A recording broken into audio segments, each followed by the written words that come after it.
Hello everyone. हम लोगों का इकोनॉमिक्स का chapter number 3 money and inflation हमारा टॉपिक कंटिन्यू है। हम लोगों ने लास्ट कुछ वीडियोस के अंदर जो टॉपिक डिस्कस किए वो मैं आप लोगों को बता देता हूं। हम लोगों ने दो टॉपिक डिस्कस किए थे, एक बार्टर सिस्टम और एक मनी सिस्टम। बार्टर सिस्टम जहां पे हम लोग गुड्स के या सर्विसेज के सामने हम लोग गुड्स एंड सर्विसेज को एक्सचेंज करते हैं, वो हमारा बार्टर सिस्टम होता है। उसके बाद हम लोगों ने मनी सिस्टम डिस्कस किया था कि जहां पे हम लोग पैसा दे के सामान ले लेते हैं या सामान दे के हम लोग पैसा ले लेते हैं। ये दो सिस्टम्स के बारे में हम लोगों ने डिस्कस किया। अब हम लोग इस चैप्टर के नेक्स्ट टॉपिक पे जा रहे हैं, जो है हमारा इन्फ्लेशन। ये वर्ड हम लोगों ने कई बार सुना हुआ है, कई बार हम लोगों ने न्यूज में सुना हुआ है, कई बार हम लोगों ने न्यूज़पेपर में ये वर्ड देखा हुआ है, कई बार हम लोगों ने हमारे घर में किसी लोगों को ये वर्ड बोलते हुए सुना है, कई बार हम लोगों ने न्यूज चैनल्स पे मिनिस्टर्स को ये वर्ड बोलते हुए सुना है। लेकिन इन्फ्लेशन होता क्या है ये हम लोगों ने आज तक कभी नहीं पढ़ा। स्टूडेंट्स, इन्फ्लेशन का सिंपल मीनिंग ये होता है, इन्फ्लेशन मीन्स प्राइस राइज। जब किसी भी चीज की प्राइस बढ़ती है उसको हम लोग कहते हैं इन्फ्लेशन। इकोनॉमिक्स के अंदर एक सिस्टम होता है, जिस सिस्टम में कुछ चीजें एक दूसरे के साथ कनेक्टेड होती हैं। अब वो चीजें कैसे वर्कआउट करती हैं वो हम लोग एक डायग्राम के थ्रू सीखेंगे। अब ये डायग्राम आप लोग सब इन्फ्लेशन का ध्यान से देखेंगे, जिसको हम लोग इकोनॉमिक्स में इन्फ्लेशन चार्ट कहते हैं। देखो, सबसे पहले फ्रेंड्स इंडस्ट्रीज ओपन होती हैं। उन इंडस्ट्रीज में लोगों को एम्प्लॉयमेंट मिलता है।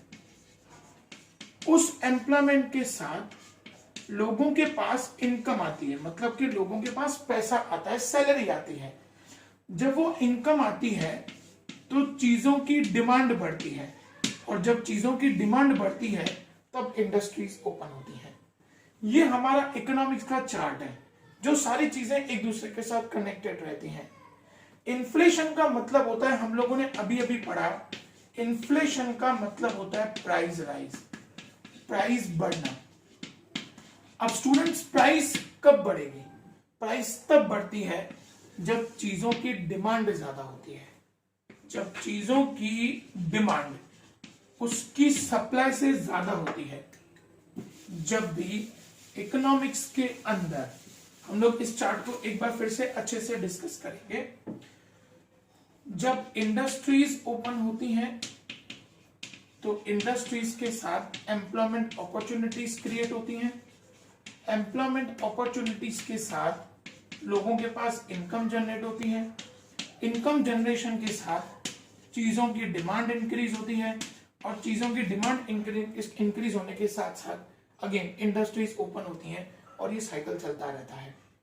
अब फ्रेंड्स, हम लोगों ने डिस्कस किया इन्फ्लेशन का मतलब प्राइस राइज, लेकिन वो प्राइस कैसे बढ़ेगा? वो प्राइस दो रीजंस की वजह से बढ़ता है। एक तो जब मार्केट में डिमांड ज्यादा हो कंपैरिजन टू सप्लाई, इसका मतलब खरीदने वाले लोग ज्यादा हो और बेचने वाले लोग कम हो। अब खरीदने वाले लोग ज्यादा कब होंगे? जब उनके पास इनकम ज्यादा हो। तो कहने का मतलब यह कि जब लोगों के पास पैसा ज्यादा आता है तब चीजों की डिमांड ज्यादा होती है, और लेकिन जब सप्लाई मार्केट में नहीं होती है या मार्केट में उतनी चीजें अवेलेबल नहीं होती हैं, तो ऐसी सिचुएशन में इन्फ्लेशन होता है, मतलब चीजों के दाम बढ़ाने पड़ते हैं। अभी आप लोग देख रहे हो, अभी सिचुएशन वही चल रही है। अभी कोरोना की वजह से चीजों की डिमांड बहुत है, लेकिन सामने चीजों की सप्लाई नहीं है, इसलिए उन चीजों के दाम क्या करने पड़ते हैं? बढ़ाने पड़ते हैं, और इस सिचुएशन को हम लोग कहते हैं इन्फ्लेशन। लेकिन स्टूडेंट्स, इन्फ्लेशन कभी टेम्पररी नहीं होता, वो ऑलवेज लॉन्ग टर्म के लिए होता है। मे बी 6 महीना, 8 महीना, 1 साल, लॉन्ग ड्यूरेशन के लिए होता है। ये जो अभी करंट सिचुएशन हम लोग देख रहे हैं, हम लोग उसको इन्फ्लेशन नहीं कह सकते, क्योंकि वो शॉर्ट ड्यूरेशन के लिए 8 दिन, 10 दिन, 15 दिन, 20 दिन, जब तक ये लॉकडाउन है। एक बार ये लॉकडाउन खत्म हो जाएगा तो इन्फ्लेशन खत्म हो जाएगा, तो हम इसको इन्फ्लेशन नहीं कह सकते। इन्फ्लेशन हमेशा लॉन्ग पीरियड के लिए आता है। एंड दूसरी इंपॉर्टेंट चीज जो इन्फ्लेशन की होती है, इन्फ्लेशन हर सेक्टर में आता है, किसी पर्टिकुलर एक सेक्टर में नहीं आएगा। जब चीजों के दाम बढ़ेंगे तो सभी चीजों के दाम बढ़ेंगे। तो इन्फ्लेशन क्या है, उसमें क्या क्या पॉइंट्स कनेक्टेड है, वो हम लोग आज के वीडियो में डिस्कस करेंगे। Now in a simple sense inflation means a rise in the general price level. मैंने आपको पहले ही बता दिया कि इन्फ्लेशन का शॉर्ट मतलब जो होता है, नॉर्मल मतलब जो होता है कि जब भी किसी भी चीज की प्राइस को इंक्रीज करना। Generally people consider inflation to be a rise in the prices of goods and services, but economics gives a clear meaning of inflation. कई सारे इकोनॉमिस्ट हैं जिन्होंने इन्फ्लेशन की अलग अलग डेफिनेशंस दी हैं। हम एक एक डेफिनेशन को डिटेल में डिस्कस करेंगे। सबसे पहले डॉक्टर ए.पी. लर्नर, उनकी डेफिनेशन क्या कहती है, a situation of excess demand. जब मार्केट में डिमांड ज्यादा है, over a supply of goods is called inflation. जब डिमांड ज्यादा है कंपैरिजन टू सप्लाई, उस सिचुएशन को हम लोग इन्फ्लेशन कहते हैं। अकॉर्डिंग टू डॉक्टर ए.सी. पिगू, अब पिगू क्या कहते हैं, inflation is said to occur when monetary income rises faster than real income। मैंने आपको पहले ही बताया, जब लोगों की क्या बढ़ती है, इनकम बढ़ेगी तो डिमांड बढ़ेगी, लेकिन सामने उतनी सप्लाई नहीं होगी तो चीजों की शॉर्टेज क्रिएट होगी, और शॉर्टेज क्रिएट होने की वजह से हमको चीजों के दाम बढ़ाने पड़ेंगे और इन्फ्लेशन क्रिएट होगा। The constant and steady increase in price leads to decrease in purchasing power of money. जैसे जैसे चीजों के दाम बढ़ेंगे ना, हमारा परचेसिंग पावर कम होगा। क्यों? क्योंकि क्या होता है, हमारी इनकम एज इट इज रहती है। हम पहले भी 10,000 कमाते थे, हम अब भी 10,000 कमाते हैं। पहले वीट 20 रुपए किलो आता था, अब वीट 30 रुपए किलो आएगा, तो इससे हमारी परचेसिंग कैपेसिटी कम होगी, हम खरीदेंगे कम, या वीट कम खरीदेंगे। अगर वीट कम नहीं खरीदेंगे तो जो दूसरी चीजें हैं, जिन चीजों की हमें जरूरत नहीं है या कम जरूरत है, हम उन चीजों की परचेसिंग को कम कर देंगे। तो जैसे जैसे इन्फ्लेशन आता है, हमारा परचेसिंग पावर डिक्रीज होता जाता है, हमारी परचेसिंग कैपेसिटी कम होती जाती है। Doctor J M Keynes believe that, अब जे एम कीन्स क्या कहते हैं, the real situation of inflation is created with increase in money income beyond the level of full employment of factors of production.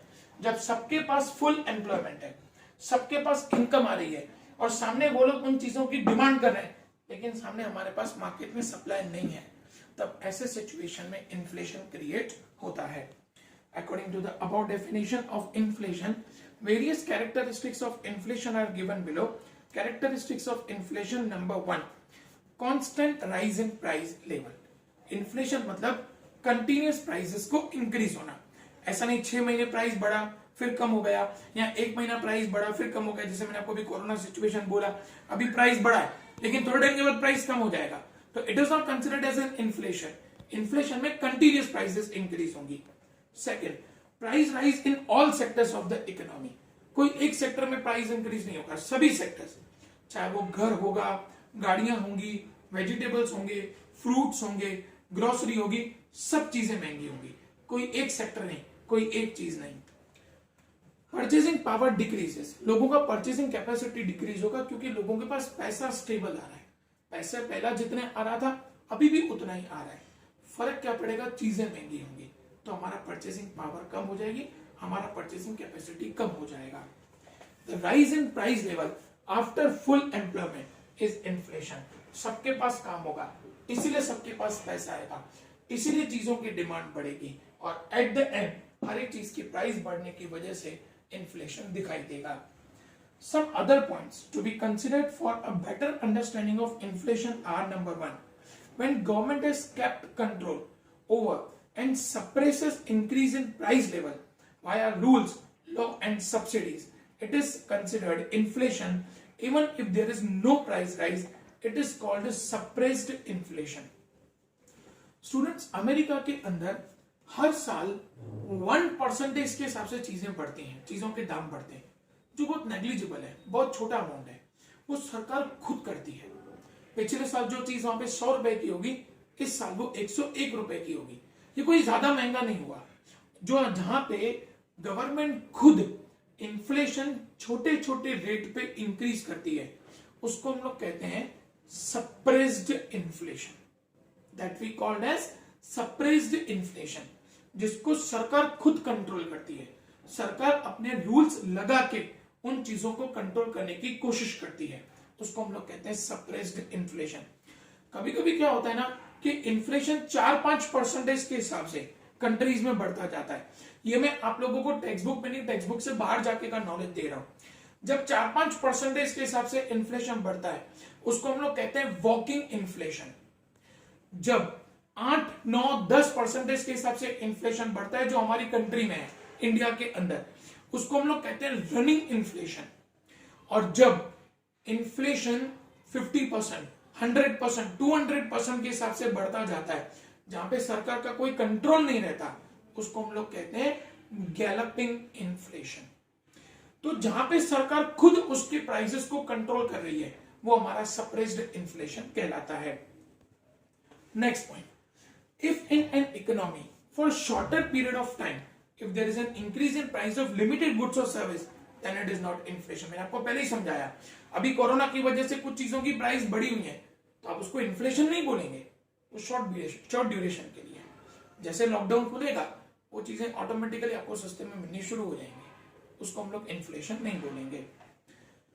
Third point, when some factors of production are unemployed, a rise in prices boosts economic activity and gives more employment to factors and thus production rises and price falls। कभी कभी क्या होता है, ये situation उल्टा हो जाता है। कभी कभी क्या होता है, जब इंडस्ट्रीज ओपन होती है तो प्रोडक्शन ज्यादा होता है लेकिन सामने उसकी डिमांड कम होती है, तो उस टाइम पे कभी इन्फ्लेशन नहीं आता। इन्फ्लेशन तभी आता है जब मार्केट के अंदर चीजों की डिमांड ज्यादा है कंपैरिजन टू सप्लाई। पहले के टाइम पे दो ही तरीके के ऑयल आया करते थे, एक कॉटन सीड ऑयल जिसको कपासिया तेल बोला जाता था और दूसरा ग्राउंड नट ऑयल जिसको सीम तेल बोला जाता था। हमेशा उसमें ऐसा होता था कि उसकी डिमांड ज्यादा होती थी, सप्लाई कम होती थी, हर टाइम पे थोड़े टाइम में उसकी प्राइस बढ़ जाती थी। लेकिन अब हमारे पास बहुत सारे ऑप्शंस आ गए, सनफ्लावर, राइस ब्रेन, ऐसे कई सारे ऑयल के ऑप्शन हो गए, तो अब हम लोगों को ये सिचुएशन कभी दिखाई नहीं देती है क्योंकि अब हमारे पास प्रोडक्शन लेवल बढ़ गया है, अब हमारे पास सप्लाई आ गई है और सामने डिमांड उतनी नहीं है, इसलिए उस सिचुएशन को हम लोग कभी भी इन्फ्लेशन नहीं बोलेंगे। If there is unemployment in factors of production leads an economy, the increasing prices of goods or services will allow employment to increase production to decrease the prices of goods and the services। मैंने आपको पहले बताया कि production बढ़ेगा क्योंकि हमारे पास industries में machines हैं, तो मशीन्स की वजह से प्रोडक्शन अब ज्यादा हो रहा है, इसलिए अब चीजों की प्राइस कम हो रही है, हमारे पास चीजें सस्ते में अवेलेबल है। जहां पे पहले कंप्यूटर्स हमारे पास 50,000 के अवेलेबल होते थे, आज कंप्यूटर 20,000 का अवेलेबल है। क्यों? क्योंकि हमारे पास इंडस्ट्रीज है, हमारे पास मशीन्स है, हमारे पास प्रोडक्शन ज्यादा हो गया है, मतलब सप्लाई ज्यादा हो गई है और सामने डिमांड कम है, इसलिए ऐसी सिचुएशन में प्राइसेस को डिक्रीज किया जाता है। Therefore, the increase in price level in all sectors of an economy, even after full employment, is considered inflation and it proves to be harmful for the economy। जब सबके पास काम है, सबके पास इनकम है, डिमांड ज्यादा है, तब ऐसी सिचुएशन को, सामने सप्लाई कम है, तब ऐसी सिचुएशन को हम लोग इन्फ्लेशन कहते हैं, जो कभी कंट्री के लिए अच्छा नहीं है। चीजों के दाम बढ़ने की वजह से लोगों की परचेसिंग कैपेसिटी कम हो जाती है, लोग परचेज कम कर पाते हैं और ये सिचुएशन कभी भी कंट्री के लिए अच्छा नहीं होता है। तो स्टूडेंट्स, आज हम लोगों ने इन्फ्लेशन क्या है उस टॉपिक पे डिस्कस किया। अब नेक्स्ट वीडियो के अंदर इस इन्फ्लेशन के रीजंस क्या है, कैसे इन्फ्लेशन जनरेट होता है, वो हम लोग नेक्स्ट वीडियो के अंदर डिस्कस करेंगे। Thanks a lot.